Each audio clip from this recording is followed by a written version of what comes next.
네, 이번 코너는 취재 파일입니다. 관심사가 커진 경제 이슈를 하나 골라 심층적으로 파헤쳐봅니다.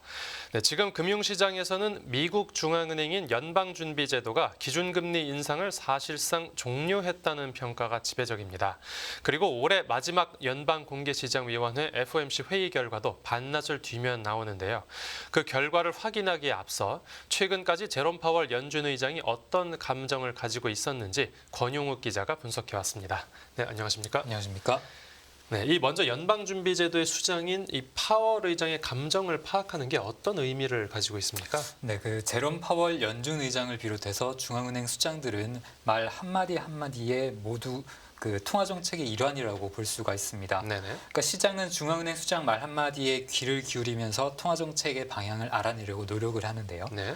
그렇게 형성된 시장의 기대 심리는 통화 정책의 효과를 극대화시키는 작용을 합니다. 시장이 먼저 움직여서 시중금리가 움직이기 때문에 통화 정책의 효과를 극대화시키기도 하지만 만일 통화 당국의 의중과 반대로 시장의 기대 심리가 형성이 된다면 네. 통화 정책을 방해하는 좀 제약 요인이 되기도 하겠죠. 예. 그렇기 때문에 시장의 기대 심리를 관리하기 위해서 중앙은행들은 굉장히 정제된 표현을 쓰고요. 네. 어떤 주관적인 표현이나 어떤 감정이 들어섞인 표현을 좀 크게 꺼리는 편입니다. 네. 제롬 파월 연준 의장도 이 통화정책 회의에서 좀 애매모호한 발언을 늘어놓는 것으로 유명한 그런 인물인데요. 예. 반대로 이제 시장 입장에서는 파월 의장의 의중을 남들보다 먼저 알아차리는 게 자신들이 그 베팅하는 데 좀 더 유리하겠죠. 그렇기 때문에 파월 의장의 단어 하나하나뿐만 아니라 그 속에 숨겨진 감정을 분석하는 것도 좀 유의미한 작업이라고 할 수 있겠습니다. 네. 그러면 이제 그 결과가 너무 궁금한데 이제 결론부터 들어보자면 그 파월 의장의 최근 감정 변화 어땠습니까?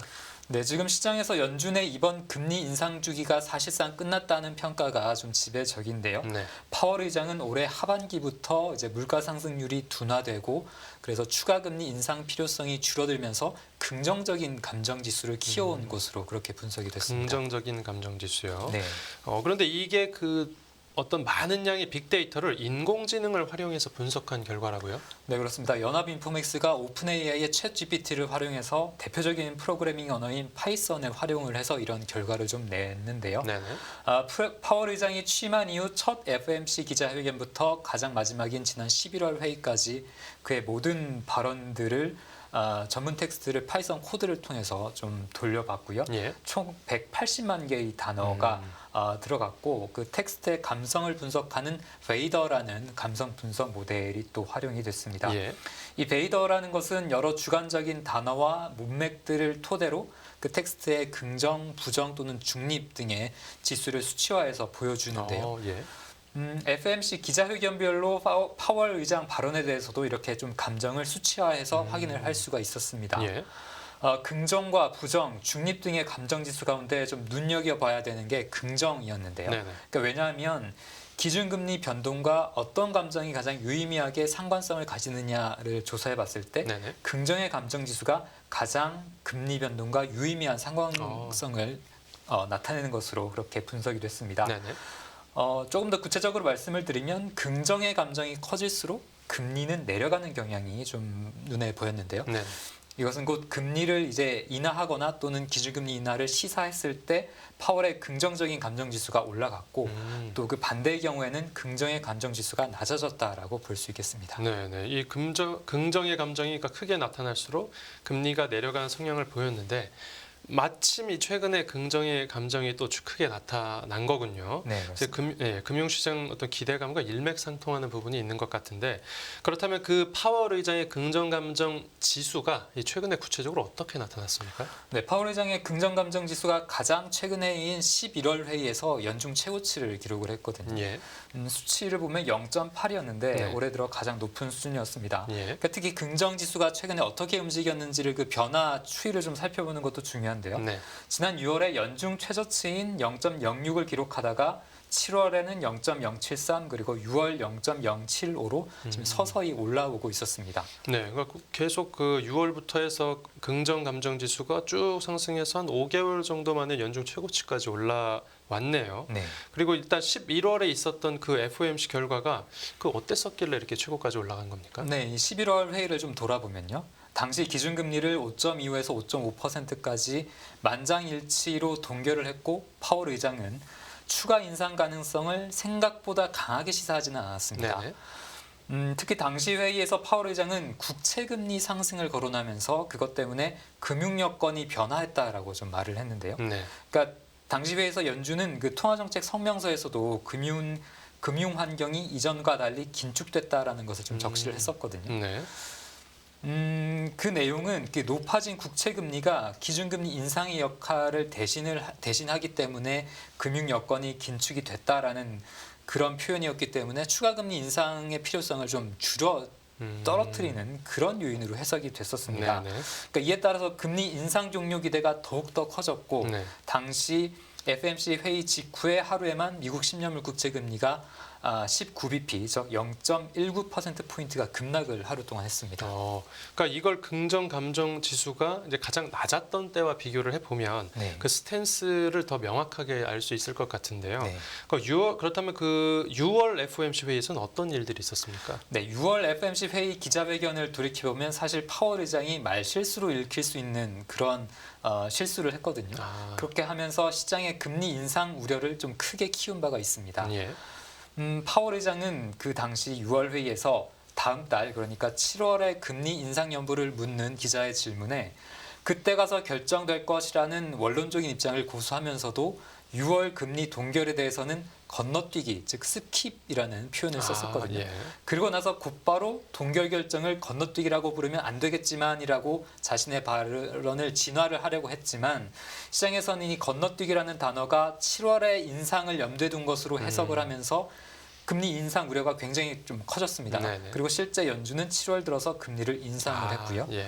6월 회의 정도를 제외하면 파월 의장이 뭐 이런 실수를 잘 하지 않고 보통은 속내를 잘 드러내지 않는 것으로 유명한데요. 하지만 이 AI와 빅데이터를 활용한 분석에서 파월 의장의 감정 변화가 좀 뚜렷하게 확인이 됐다라고 할 수 있겠습니다. 그런 것 같습니다. 그러니까 확실히 6월과 11월에 파월의 감정 변화가 확 변한 게 차이가 큰데 이거 외에도 그 각각의 금리 결정 유형별로 그 파월의 감정 분석을 한 결과도 있다고요? 네, 그렇습니다. 파월 의장의 취임 이후 있었던 모든 FOMC 회의를 총 7가지의 유형으로 좀 나누었거든요. 일단 그러니까 금리 인상이 있고 그다음에 인하가 있고 동결이 있고 그다음에 동결 뒤 첫 인상이 있고 동결 뒤 첫 인하가 있고 인상 후 첫 동결 그리고 인하 후 첫 동결 이렇게 총 7가지 유형으로 좀 나눠봤는데 그 가운데서 긍정의 감정 지수가 가장 낮았던 것은 금리 인상을 이어가는 경우였습니다. 이때 긍정의 감정 지수가 0.088에 좀 불과했는데 이것은 그 파월 의장이 금리 인상을 이어가면서 인플레이션 우려를 키웠기 때문에 긍정의 감정이 좀 많이 낮았던 것으로 그렇게 풀이가 되고요. 반대로 긍정 감정 지수가 가장 높았던 것은 금리 인하를 이어가던 경우였거든요. 그러니까 이때는 긍정 감정 지수가 0.104를 나타냈습니다. 그러니까 종합해서 말씀을 드리면 파월 의장은 매파적인 기조보다는 비둘기파적인 기조일 때 보다 긍정적이었다 이렇게 좀 볼 수 있겠습니다. 그렇다면 이 감정 분석 결과가 시사하는 바는 뭘까요? 파월이 취임 이후 지금까지 FOMC 기자회견에서 내놓은 이 단어가 한 180만 개에 이른다고 말씀을 드렸는데 이것을 사람이 좀 일일이 확인을 하려면 물리적으로 불가능한데 이 AI와 감성 분석 모델을 활용해서 이 대용량 텍스트 데이터에 대한 감정을 일단 분석을 할 수가 있었습니다. 또 거기서 그치지 않고 방금 말씀드린 대로 금리 변동과의 상관성도 좀 통계적으로 어떤 유의미한 관계를 가지는지 결론을 좀 도출해낼 수가 있었는데 그렇기 때문에 단순히 파월 의장의 감정만을 우리가 살피는 게 아니라 그것과 금리와의 연관성도 좀 살펴볼 수 있었다는 것에서 좀 의미가 있었고요. 그리고 이런 감정 분석 내용이 앞으로 조금 더 쌓인다면 이제 새롭게 나오는 파월 의장의 발언을 거꾸로 이제 유추를 해볼 수도 있겠죠. 파월 의장이 당장 뭐 금리와 관련된 직접적인 발언을 하는 경우는 많지는 않겠지만 그가 하는 발언 하나하나를 보면서 이게 매파에 가까운지 비둘기파에 가까운지 보다 손쉽게 좀 더 빠르게 이해할 수 있을 것으로 이렇게 기대가 됩니다. 네. 우리 시간으로 다음 날 새벽에 나오죠. 그 FOMC 회의 결과가 이제 나오는데 그런 직후에 또 이제 파월 의장의 기자회견도 예정돼 있습니다. 파월 의장이 이번에도 그 직전이었던 11월과 마찬가지로 긍정적인 감정, 그러니까 통화 완화적인 메시지를 좀 이렇게 내보일 가능성이 유력한 겁니까? 12월 회의에서는 파월 의장이 만약에 뭐 인플레이션이 다시 가속화된다면이라는 뭐 조건부를 달면서 추가 금리 인상 가능성을 여전히 열어놓을 수는 있는데요. 하지만 그렇다고 해서 시장의 현재 금리 인하 기대를 강하게 꺾으려고 하지는 않을 것으로 그렇게 관측이 됩니다. 네. 시장은 현재 연준의 금리 인하가 이르면 내년 3월에도 빠르면 내년 3월에도 있을 수 있다라고 좀 보아왔는데 네. 오늘 새벽에 나온 11월 CPI 결과를 좀 계기로 3월보다는 5월이 좀 더 유력하지 않느냐 좀 이렇게 보고 있기는 한데요. 네. 그래도 최근에 나오는 경제 지표들이 경제 성장 둔화나 인플레이션 둔화를 좀 일관되게 보여주고 있거든요. 네. 그렇기 때문에 파월 의장이 이전 회의보다는 조금은 더 비둘기파적인 입장을 취할 수 있지 않겠느냐라는 관측들이 나오고 있습니다. 예. 파월 의장이 만약에 좀 원론적으로 데이터를 토대로 더 오래 더 높은 금리를 유지할 수 있다라는 발언을 좀 하려고 해도 네. 이게 시장에는 그렇게 크게 영향을 안 미칠 수가 있습니다. 왜냐하면 예. 지금 시장은 금리 인하에 대한 힌트를 좀 얻으려고 혈안이 돼 있기 때문에 더 오래 더 높은 금리를 유지하겠다라는 메시지는 그냥 이전과 똑같은 발언을 되풀이한다라는 정도로만 해석이 돼서 예. 시장에 큰 영향을 미치지 못할 수가 있겠고요. 네. 그리고 이번 회의에서 파월 의장의 발언과 함께 또 주목되는 게 연준 위원들의 금리 전망치 점도표인데 네.